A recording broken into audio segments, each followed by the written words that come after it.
Olá, segundo ano, a gente vai dar continuidade ao nosso conteúdo. Na aula passada eu falei sobre surrealismo.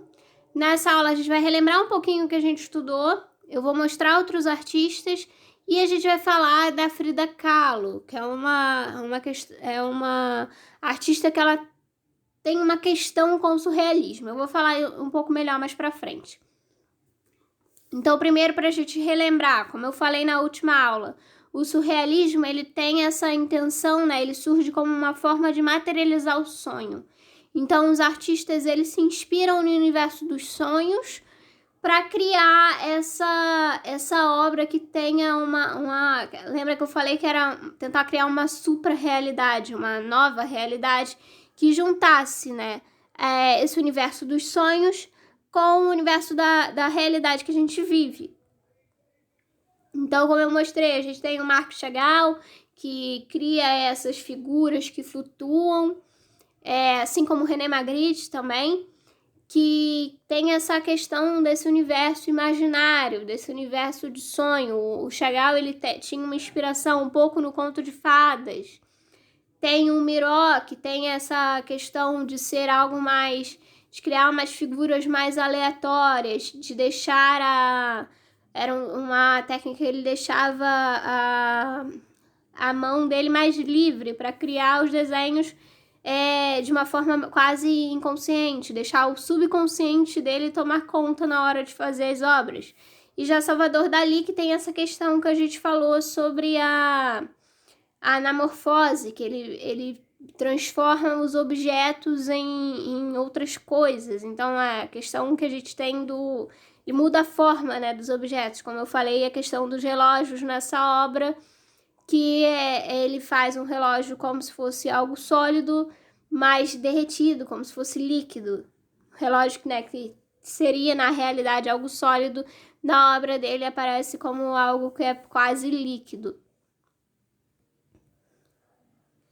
A gente tem essas outras duas artistas que eu trago pra gente falar um pouco, pra gente observar, que é a Dorothea Denning e a Rosa Rolanda, que elas são artistas, né, mulheres, eu achei importante trazer. E a gente tem na questão da obra da Denning, a gente tem uma característica, né, na obra da Dorothea. A gente tem essa questão dos cabelos, ela sempre faz esses cabelos assim meio esvoaçantes, né, meio pro alto, e a gente consegue observar essas características do surrealismo na obra dela. Já a Rosa Rolando, a gente tem a questão desses elementos assim que são criados de uma forma mais elementos variados, assim como no Miró. A gente tem até essa questão do cabelo também, muito parecido nessa obra aqui em específica. E uma coisa interessante é que ela é uma artista mexicana, então a gente consegue observar que tem características que lembram a cultura mexicana, como a caveira, a cor também, as cores que ela utiliza são que remetem à cultura mexicana. Eu falei também na outra aula sobre o clipe do Coldplay, né, o Open Up, que fala, que utiliza, né, essa questão do surrealismo de uma forma, através da colagem, para criar as imagens do clipe.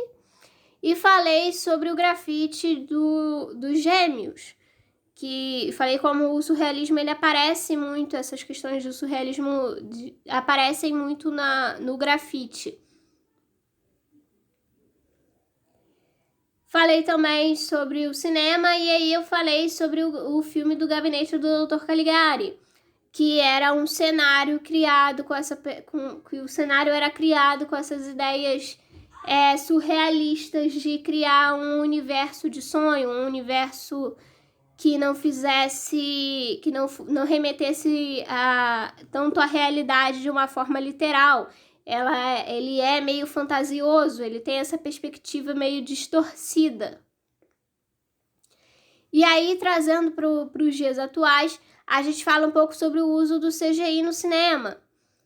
Então a gente tem o uso do CGI tanto para criar cenas que são reais, né? Que foi só uma questão de ser mais fácil de você utilizar o CGI para criar do que ir realmente para, como por exemplo nessa cena da série Todo Mundo Odeia o Chris, que é só uma questão de você dar a sensação de que é uma rua maior, então você faz uma repetição, né, da imagem no chroma key.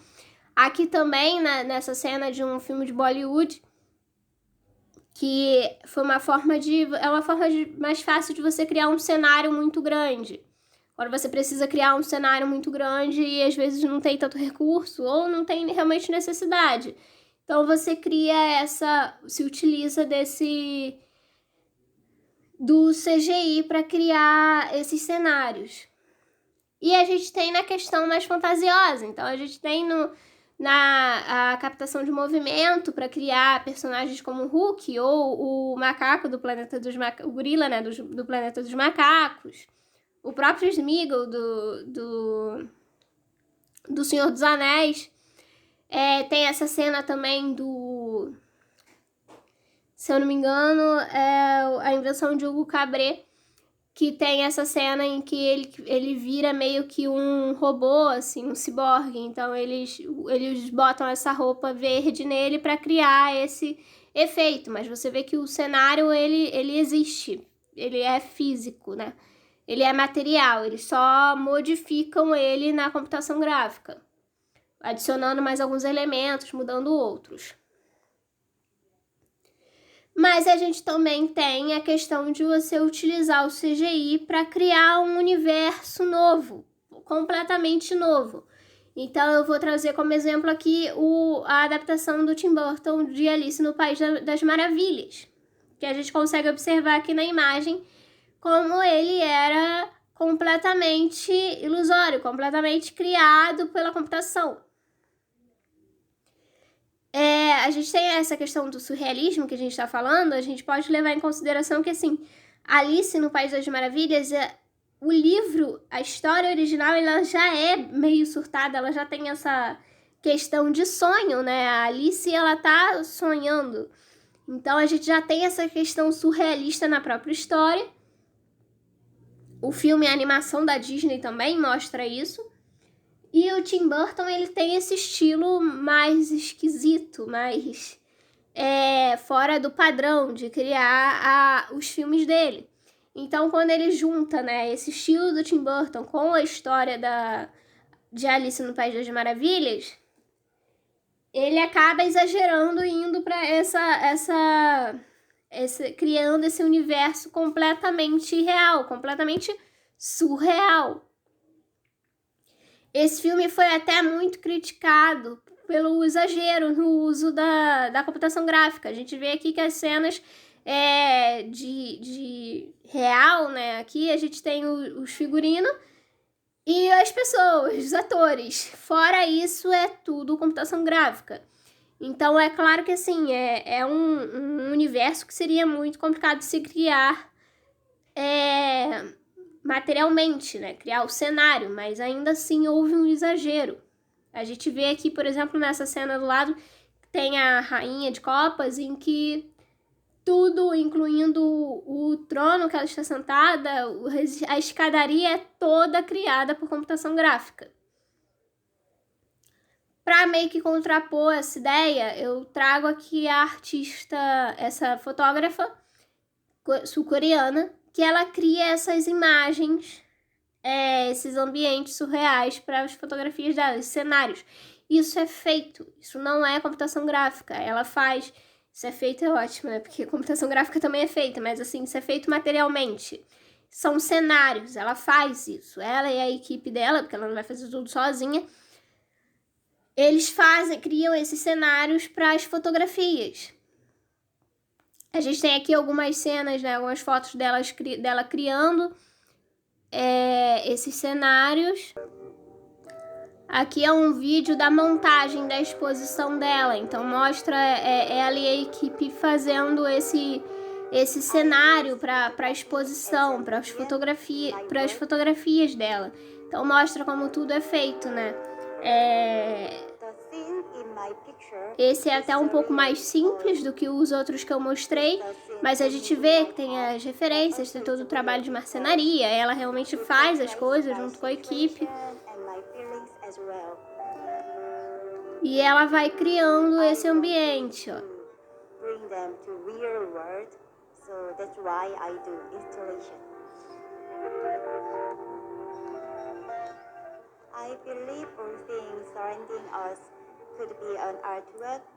Aqui a gente tem alguns outros exemplos. E é tudo sempre assim, criado de forma manual, materialmente. Então a gente viu, né, ela montando o cenário dessa fotografia. E aí são sempre assim, esses ambientes meio surreais. O nome da exposição dela é Devaneios, né? Quando veio pro Brasil, eles vieram com a tradução do nome para Devaneios, que é realmente assim, tem essa ligação com o surrealismo, essa questão, né, de ser algo ligado ao subconsciente, ao sonho. E agora a gente vai falar um pouco da Frida Kahlo. Por que eu vou trazer um pouco sobre ela? Primeiro, um pouco sobre a biografia, né? Ela é uma artista mexicana e ela tinha uma saúde muito frágil. Ela teve poliomielite quando ela tinha 6 anos, o que fez ela ter uma deficiência na perna, ter uma perna um pouco mais curta que a outra, se eu não me engano.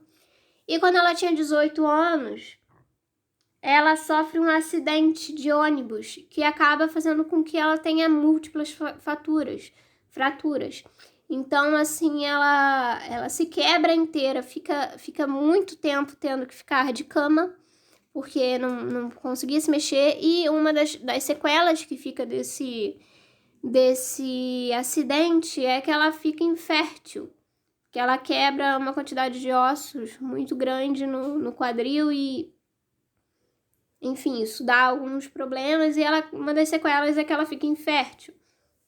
Então, ela tinha um sonho de ser mãe, que ela acaba perdendo essa possibilidade muito cedo. E aí, assim, nesse período que ela ficou de cama, ela ficou com outras sequelas também, então ela tinha períodos que ela não podia se mexer muito, ficar muito em pé. E nesse período que ela ficou de cama, depois desse acidente, ela entrou numa depressão muito forte e ela começa a pintar também. E é quando ela começa a pintar e eles criam esse cavalete para ela poder pintar deitada, porque ela não podia ficar sentada na época, por causa de todas as fraturas que ela teve por conta do acidente e das sequelas que ela ficou, né? Então eles criam esse cavalete para ela poder fazer os quadros dela. Ela começa a pintar como uma forma de expressar tudo aquilo que ela estava sentindo. E então nessa foto aqui a gente tem essa foto dela pintando e do lado a gente tem uma foto dela com o marido dela, que ela se casa mais pra frente, que é o Diego Rivera, que também era artista. Tem outras, ele era pintor também. O casamento deles é muito conturbado, assim, então teve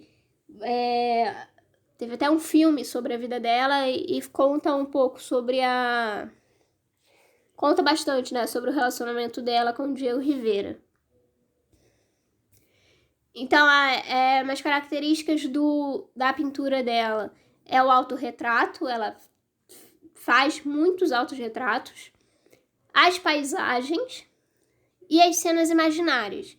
Essa questão de ter essa ideia de cenas imaginárias é o que fez com que ela acabasse sendo ligada ao surrealismo, por conta dessas cenas, né, imaginárias que ela criava nas obras dela. Mas ela mesma dizia que ela não era surrealista. Porque, como eu falei, o surrealismo, ele cria imagens baseadas em sonhos. Ele está tentando retratar o sonho. E para ela, as pinturas dela não eram apenas sonhos, não eram apenas coisas que estavam na cabeça dela, coisas do subconsciente. Aquilo era a realidade dela. Ela diz, nunca pintei sonhos, e sim minha própria realidade. Para ela, aquilo era real, era o que ela vivia. Então, assim, ela demonstrava tudo aquilo que ela sentia, tudo aquilo que ela vivia de uma forma muito, para ela, de uma forma muito real.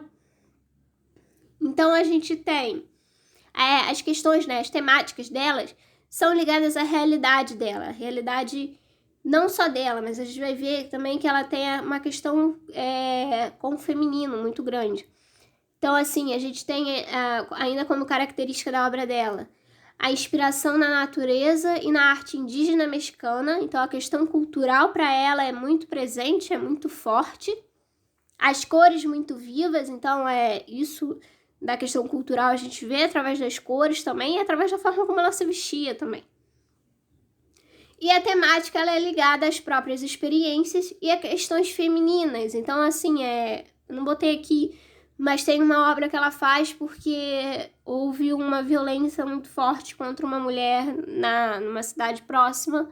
Então, foi uma notícia que correu muito e ela faz uma obra inspirada por essa notícia, né? Para expressar o que ela sentia e o que era. Por isso também que ela fala que é a realidade. Ela retrata essa violência que a mulher sofreu na obra dela. E como eu falei, né, que é ligada à própria experiência. Aqui a gente tem nessa obra, ali atrás tem aquele uniforme parece essa saia azul com essa blusa branca, um uniformezinho de escola, né? Isso era a roupa que ela estava usando quando ela sofreu o acidente. Então a gente vê que é ligada a essa experiência, é meio que a Frida jovem que sofreu um acidente ligada pelo coração com a Frida de agora, que usa as roupas que são tradicionais da cultura mexicana e que sofreu e que tem essas sequelas ainda. Essa obra se chama Memórias. A gente tem essa daqui, que são as duas Fridas. A gente vê, como eu falei, a questão do autorretrato, ela é muito presente de formas não tradicionais, assim. Então, a gente tem essa que ela se retrata como duas figuras, ainda com o coração à mostra, assim. Como eu falei, a questão da maternidade, da família, ela é muito presente também na obra dela, já que ela teve essa questão de ter ficado infértil e também por ter essa relação muito forte com as raízes dela, com a família. Então, nessa obra que, por exemplo, chama Meus Pais, Meus Avós, Meus Pais e Eu, é uma árvore genealógica. Então, tem ela, tem os pais, tem a questão da maternidade ali retratada por aquele feto, e tem os avós. Ela cria essa árvore genealógica na obra dela. Eu vou deixar essa atividade para casa para vocês. É uma pesquisa para vocês escolherem artistas que foram citados aqui nas últimas 2 aulas. Então, assim, já tem uma atividade que tá lá na pasta sobre o expressionismo, que ainda não me entregaram. Eu vou deixar até semana que vem para me entregarem, que é uma atividade um pouco mais simples. Mas essa aqui vai ser um pouco mais elaborada. Então, são um mínimo de 15 linhas na fonte Arial, tamanho 12. Então, vai ter que ter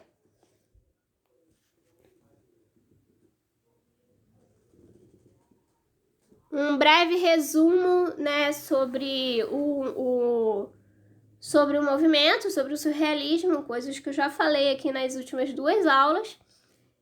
Então, material vocês têm, né, para isso. Uma biografia do artista, uma coisa pouca também, não precisa ser muita coisa. E um pouco sobre as obras e as características das obras desse artista. Eu sugiro, assim, que dê para fazer 5 linhas sobre cada tópico. Mas isso pode variar, assim, dependendo do interesse de vocês sobre cada questão e das informações que vocês conseguirem achar. Pode colocar imagem, mas o número de linhas continua o mesmo, 15 linhas.